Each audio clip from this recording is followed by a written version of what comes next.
baiklah. Selamat petang murid-murid. Jadi pada hari ini kita berjumpa lagi untuk topik reaching, rescue dan kuat rangkap. Jadi ini merupakan topik baru iaitu bagi asas renang. Okey, semua kat sini pandai renang ke?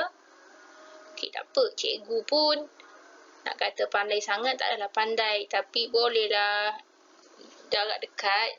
Jadi hari ini kita akan belajar apa itu reaching, rescue dan kuat rangkap. Okey, seterusnya kita tengok. Okey, sebelum tu kita masuk objektif. Ada dua lah. Yang pertama, sebelah kiri ni kamu boleh lihat objektif untuk reaching rescue. Menyatakan kesesuaian peralatan yang boleh digunakan untuk reaching rescue. Yang kedua, kognitif untuk ni objektif yang kedua untuk kuat rangkap. Menyatakan perkaitan antara pergerakan kaki dan tangan serta pernafasan semasa melakukan kuat rangkap. Okay, sebelum tu, cikgu mahu lihat apa tu reaching rescue, apa itu kuat rangkap. Jadi cikgu akan terangkan. Okay, reaching rescue.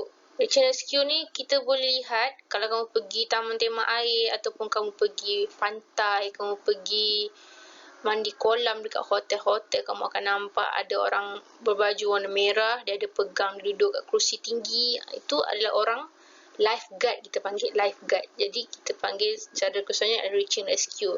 Kalau ada musim-musim banjir kan, orang-orang macam ni dia akan tolong mangsa banjir, tolong orang yang lemas, andai kata bomba pun boleh tolong juga. Okey, definisi reaching rescue ni adalah menghulurkan bantuan awal dengan serta-merta untuk menyelamatkan seseorang atau mangsa di kolam.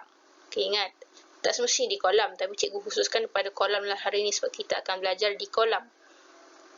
Walaupun kita tidak dapat pergi kolam, tak apa, cikgu akan bagi kamu faham. Mana tahu nanti balik, ataupun kalau kat rumah kamu ada kolam, mesti dengan pengawasan ibu bapa, okey? Seterusnya. Okey, ini merupakan 3 alatan menyelamatkan mangsa. 3 alatan yang alatan yang selalunya lifeguard guna. Memang mereka ada khas untuk mereka lah. Okay, yang pertama, kita lihat rescue throw bag. Okay, dalam ni isi dia ada tali. Jadi kamu boleh campak je nanti. Nanti cikgu tunjukkan video lah. Jadi dia dalam berat supaya dia dapat terapung di dalam air. Jadi bila mangsa dalam kolam tu ataupun di sungai, kamu campak bag ni ke arah dia. Jadi dia perlu pegang saja bag tu dan orang ni akan tarik lah pakai tali. Okey. Seterusnya rescue tube. Dia nampaklah dia macam pelampung panjang. Lifeguard selalu ada ni. Okay, yang ketiga ialah torpedo rescue buoy. Benda-benda ni dia punya perkaitan atau persamaan dia ringan dan akan terapung. Maksud cikgu bukan ringan yang tak boleh nak menyelamatkan orang, dia boleh terapung di permukaan air. Jadi senang mangsa untuk paut pada alatan ini. Okey, seterusnya. Okey, kita dapat bahagikan kepada 3 jenis air. Yang pertama tadi alatan yang khas untuk lifeguard guna. Kamu boleh beli tapi agak mahal. Okey, seterusnya alatan yang diguna. Yang kedua ialah keras. Okey, batang penyapu, mop, pelampung, papan keribas dan peralatan menyelamat yang sesuai berada di persekitaran kolam. Okey, semasa contoh kita nampak kawan kita lemas ataupun kita sedang belajar reaching rescue. Okey, bahan-bahan di sekitar kolam, kita akan nampak ada batang mop. Kita perlu capai kawan kita pakai batang mop. Papan keribas. Papan keribas apa ni? Kamu nampak kan ni? Benda ni kita guna waktu kita pergi berenang untuk bantu perenang, untuk berenang awal-awal kan. Okey, ni ada pelampung, ada batang penyapu. Okey, itu untuk alatan yang keras yang digunakan yang sesuai berada di persekitaran kolam. Okey, seterusnya alatan yang digunakan untuk lembut. Okey, lembut kita boleh guna baju, seluar, tali, tuala dan peralatan menyelamat yang difikirkan sesuai berada di persekitaran kolam. Jadi alatan-alatan ni juga sesuai digunakan untuk menyelamatkan mangsa. Tapi cikgu akan tunjukkan video lah macam manalah seluar dengan baju ni boleh digunakan. Macam manalah tuala ni boleh digunakan. Okay, nanti cikgu tunjukkan. Seterusnya, cara menyelamatkan mangsa. Kamu boleh lihatkan gambar ada 4 dia punya langkah. Okay, yang pertama, bertindak segera dengan bersedia untuk membaling pelampung. Okay, ni adalah lifeguard. Contoh lifeguard dia ada pakai kan, lifeguard yang panjang tadi, dia campak. Bersedia untuk membaling pelampung ke arah mangsa. Okey, yang kedua, pelampung dibaling berdekatan mangsa. Jangan baling tepat pada mangsa. Okey, sebab kita tengok kenapa kita tak baling pada dia. Kan terkena kepala dia kan.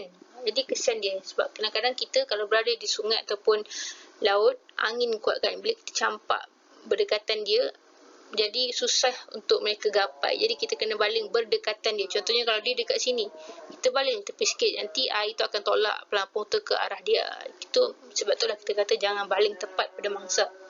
Okey, yang seterusnya, rendahkan posisi badan semasa menyelamatkan untuk kekalkan keseimbangan badan.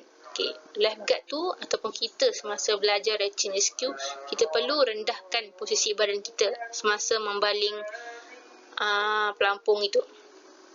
Okey, yang keempat, tarik mangsa ke tebing kolam dengan cermat. Janganlah tarik pegang kali tu kuat-kuat. Janganlah kamu tarik main-main, kesian orang tu tak pandai berenang kan.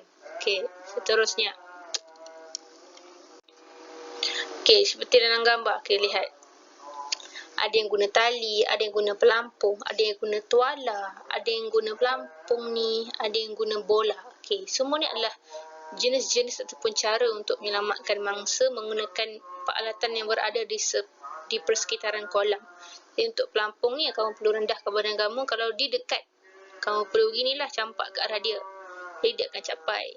Tuala ataupun baju ataupun seluar, kamu perlu basahkan terlebih dahulu supaya baju tu berat, jadi senang mereka untuk capai. Dan even dia basah, berat, dia akan terapung juga di permukaan air. Jadi kamu buat macam ni, rendahkan badan kamu. Kalau macam ni, budak perempuan ni dia campak bola. Sebab bola ni kan akan terapung, jadi orang tu akan dapat paut pada bola itu. Ni pakai tali. Tali ni lepas dia campak, dia perlu letak bawah kaki dia supaya tali itu tak terlepas. Ni pun juga sama, pakai tali. Jadi cikgu harap kamu faham. Ni adalah contoh-contoh cara menggunakan alatan untuk menyelamatkan mangsa semasa search and rescue. Okay, Assalamualaikum dan salam sejahtera. Nama saya Muhammad Khairul Amri bin Jafri. Pada hari ini saya akan tunjukkan cara bagaimana hendak menyelamatkan mangsa yang lemas ketika berada di dalam air. Di mana penyelamat ketika itu berada di darat. Okey, jom.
Seperti yang kamu nampak, itu merupakan contoh-contoh. Nanti kamu boleh tengok semula, nanti aku akan sediakan juga balik video tu, kamu boleh lihat. Okey, seterusnya, kuak rangkak. Kuak rangkak ni apa? Okey, lebih senang nak faham ialah gaya bebas, di mana kita tengoklah seterusnya video dahulu. Ini adalah kuak rangkak. Yang muka ngadap ke bawah, kaki dan tangan dihayun secara berselang-seli. Pak kiri kanan, kiri kanan. Ini adalah gaya kuak rangkak. Tengok gerakan kaki dan tangan mesti lurus dan selari. Bila diangkat, siku tu tinggi. Ini adalah gaya bebas ataupun kuak rangkak kita panggil. Okey, seterusnya. Kita tengok langkah ataupun cara dia. Okey, yang pertama, tiarap dan apungkan badan, jangkau tangan ke hadapan. Okey, untuk dalam gambar ni digunakan bahan sokongan iaitu pull buoy. Diletak di situ supaya badan ni dapat straight dan senang dia untuk terapung. Okey, ditiarap, apungkan badan, jangkau tangan ke hadapan. Tengok, dia punya siku mesti tinggi waktu kita nak selang-selikan dia.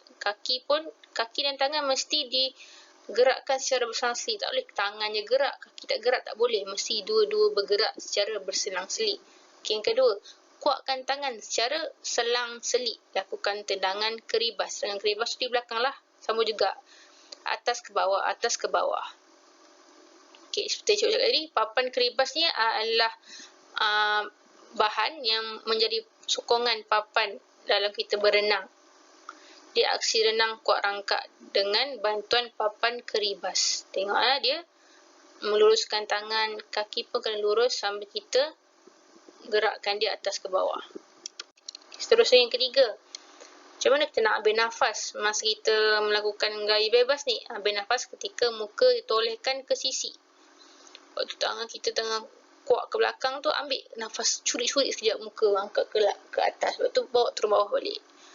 Kuat tangan, tegakkan kembali kepala, hembuskan nafas. Jadi kita tengok balik. Kaki terus bergerak tanpa henti ke atas dan ke bawah. Pengambilan nafas dilakukan ketika tangan kiri dibawa ke hadapan untuk masuk ke dalam air dan kedudukan tangan kanan di permukaan air. Kamu boleh nampak kan begini. Dalam posisi ini, naikkan kepala ke kiri untuk mengambil nafas. Ke kiri ataupun ke kanan lah. Tapi tengoklah kalau kamu pakai tangan kiri, ke kanan lah. Jadi supaya kamu dapat ambil nafas. Jadi bila dah kuat tangan balik, tukar tangan, letak balik kepala dalam tu. Lepas tu buat lagi sekali. Dia berulang untuk kamu ambil nafas. Supaya tak adalah kamu tengah berenang tu tersedak air banyak sangat kan. Okay, itu merupakan langkah ataupun cara 1 hingga 4 gaya bebas. Boleh tengok video dahulu.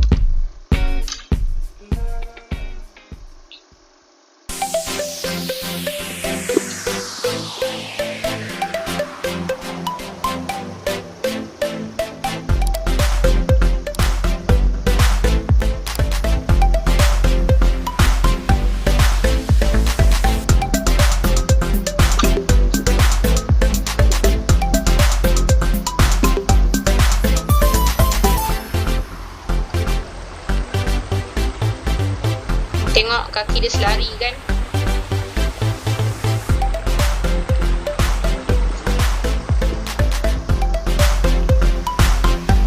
Tengok kaki dan tangan selari.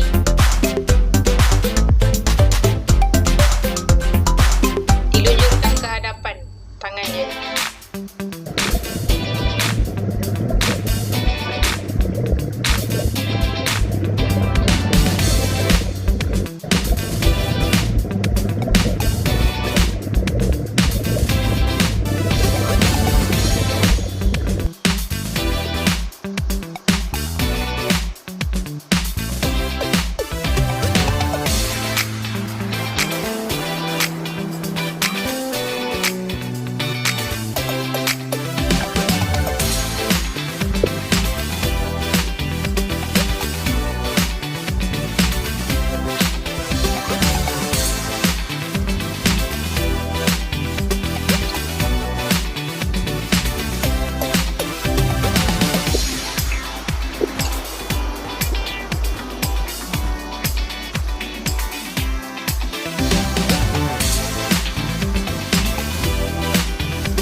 Itu merupakan gaya bebas. Okey, terima kasih. Cikgu harap kamu faham dan dapat belajar perkara baru hari ini. Dua perkara itu, reaching rescue dan gaya kuak rangkap ataupun gaya bebas. Jadi selepas ini kamu boleh buat latihan dalam buku tulis. Jika ada beri soalan, jawab saja. Salin soalan dan jawapan. Okey, itu saja. Sekian, terima kasih.